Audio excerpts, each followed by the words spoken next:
जिथे भाजपा सक्षम तिथे स्वबळावरच लढणार. गणेश नाईकांनी पुन्हा एकदा एकनाथ शिंदेंना आव्हान दिले. येणाऱ्या स्थानिक स्वराज्य संस्थांच्या निवडणुका याबाबत मुख्यमंत्री देवेंद्र फडणवीस यांनी वारंवार वक्तव्य केले आहे.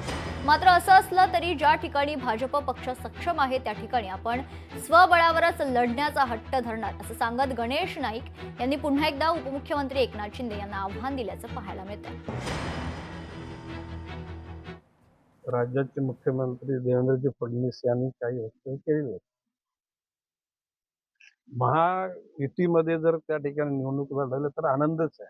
पण मी स्पष्टपणे सांगतो, ज्या ठिकाणी भाजपचे कार्यकर्ते सक्षम आहेत आणि जर त्यांच्यावर अन्याय होणार असेल तर मी राज्याच्या नेतृत्वाला निश्चितपणे त्या लोकांची बाजू मांडून जर गरज पडली तर स्वतंत्र लढण्याकरता त्या ठिकाणी मी त्यांना सांगेन.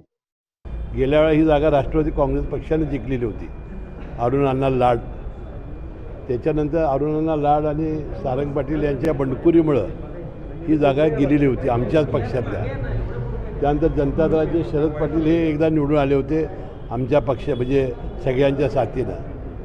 त्यामुळं हा राष्ट्रवादीची जागा असल्यामुळं ही आमची जागा आहे असं आमचं म्हणणं आहे. परंतु गेल्या वेळा कोल्हापूर जिल्ह्यातल्या मतामुळे ते निवडून आलेले होते आणि कोल्हापूर जिल्ह्याच्या पदवीधरांची संख्या मोठी आहे.